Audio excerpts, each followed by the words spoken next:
በዛሬው ፕሮግራማችን የተለያዩ ኢንተርናሽናል ፔመንቶችን መፈጸም የምንችልበት ማስተር ካርድ በነፃ እንዴት ማውጣት እንደምትችሉ ማሳያችሁ ይሆናል። ይህንን ማስተር ካርድ ተጠቅመን ከአሊኤክስፕረስ፣ አማዞን፣ ኢቤይ ላይ የተለያዩ እቃዎችን ማዘዝ እንችላለን። የቲክቶክ ኮይኖችን መግዛት የምንችልበት እንዲሁም ደግሞ ለፌስቡክ እንዲሁም ለኢንስታግራም አድስ እየከፈልን አካውንታችንን እንዲሁም ደግሞ ፕሮዳክቶቻችንን ፕሮሞት ማድረግ እንችላለን። ከዚህም በተጨማሪ አፕወርክ ላይ ኮኔክቶችን ለመግዛት ለኔትፍሊክስ፣ ለሾፒፋይ ክፍያ መፈጸም የምችሉበትን ማስተር ካርድ እንዴት ማውጣት እንደምችሉ ማሳያችሁ ይሆናል።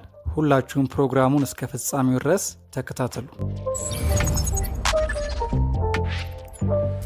ቪዲዮን ስትጀምሩ ላይክ ማድረግ እንዳይረሳ። እስኪ ሁላችሁም ቪዲዮን ላይክ አድርጋችሁ ጀምሩ። ለቻናላችንም አዳዲስ ሰዎች ካላችሁ ሰብስክራይብ በማድረግ የቻናላችን ቤተሰብ ይሁኑ። ይህንንም ማስተር ካርድ ለማውጣት የሚያስፈልጉን የመጀመሪያው ስልክ ቁጥር፣ ያ ሁላችንም ስልክ ቁጥር አለን። የመጀመሪያው በጣም ቀላል ነው። ሁለተኛው ደግሞ አይዲ ነው፣ ናሽናል አይዲ። እዚህ ጋር ፓስፖርት ካላችሁ እሱን መጠቀም ትችላላችሁ። ካሌላችሁ ግን ናሽናል አይዲም እዚህ ጋር መጠቀም እንችላለን። ሶስተኛው ደግሞ ኢሜይል ነው። ይሄም ያው ሁላችንም አለን ብዬ አስባለሁ። ስለዚህ እነዚህ ሶስቱም በጣም ቀላል የሆኑ ክራይቴሪያዎች ናቸው።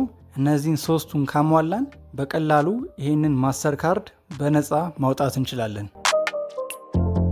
አሁን እንዴት ማስተር ካርዱን ማውጣት እንደምንችል አሳያችሁ። ወደ ፕሌይ ስቶር እንገባለን። በመቀጠል ማውረድ ያለብን አንድ አፕሊኬሽን አለ። በነገራችን ላይ ዌብሳይትም ስላላቸው ከፈለጋችሁ በዌብሳይትም መጠቀም ትችላላችሁ። ካልሆነ ደግሞ እንደኔ አፕሊኬሽኑን ስልካችሁ ላይ ጭናችሁ በአፕሊኬሽንም መጠቀም ትችላላችሁ። ፕሌይ ስቶር ላይ ከገባን በኋላ ቢትኖ ብለን ሰርች በማድረግ ይህንን አፕሊኬሽን ስልካችን ላይ እንጭናለን። አፕሊኬሽኑን ስልካችን ላይ ካወረድን በኋላ እንከፍተዋለን። በመቀጠል እዚህ ጋር ሳይን አፕ የሚለውን በተን ክሊክ እናደረግና እዚህ ጋር ማስገባት ያለብን ኢንፎርሜሽን አለ። እነዚህን ኢንፎርሜሽኖች እንዳለን ሞላለን። ስማችሁን፣ ኢሜይል፣ ያላችሁበትን ካንትሪ። ከዚህም በተጨማሪ መጨረሻ ላይ ሰዎች ሪፈር ካረጓችሁ የነዛን ሪፈራል ኮድ ማስገባት ትችላላችሁ እዚህ ጋር። ይሄ ነገር ግን ኦፕሽናል ነው። ከፈለጋችሁ ማስገባት ትችላላችሁ፣ ካልፈለጋችሁም ያው ማለፍ ትችላላችሁ። ከዛም በመቀጠል ፓስወርድ እንድታስገቡ ይጠይቃችኋል። በቀላሉ ገስ የማይደረግ ጠንካራ ፓስወርድ ሁለቱም ላይ ታስገባላችሁ። እነዚህንም ከሞላን በኋላ ከስር ያለውን ቼክ ቦክስ ክሊክ አድርገን ስናልፍ ይህንን ፐዝል እንድታሳክሉ ይጠይቃችኋል። ከዛ ይህንን ካስተካከልን በኋላ መጀመሪያ ላይ ባስገባልነት ኢሜይል አድሬስ የሚላክ ኮድ አለ።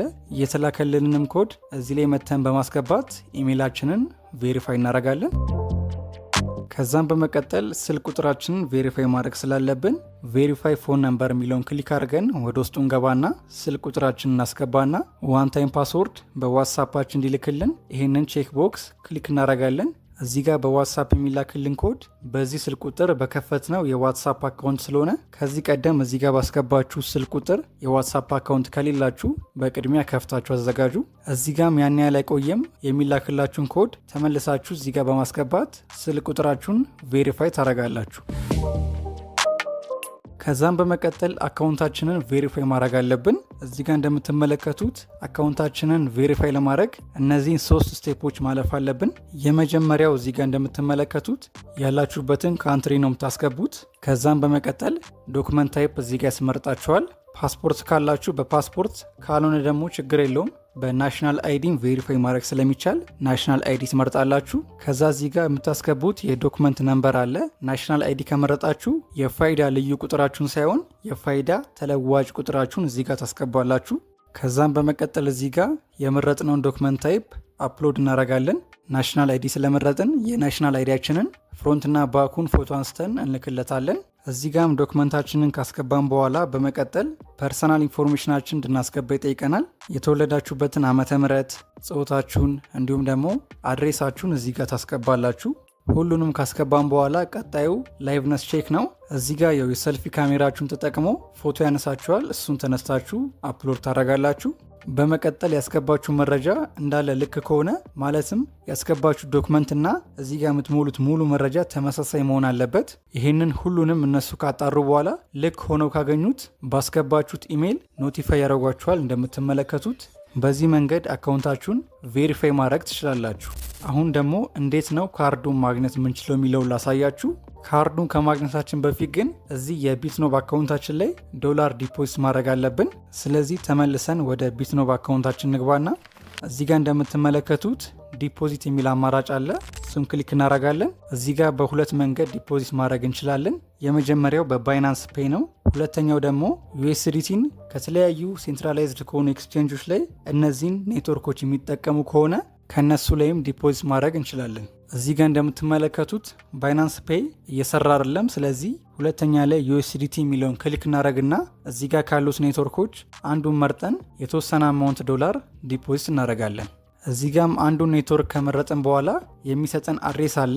ይህንን አድሬስ ኮፒ አድርገን ወስደን ከምትፈልጉት ኤክስቼንጅ ላይ የሆነ አማውንት ዶላር ትልካላችሁ። ከባይቢት ከኦኬክስ ሊሆን ይችላል፣ ከቴሌግራም ዋሌት ከፈለጋችሁት ላይ መላክ ትችላላችሁ። እዚህ ጋር ያው እንድታውቁት ሁለቱም ጋር ተመሳሳይ ኔትወርክ ነው መጠቀም ያለባችሁ።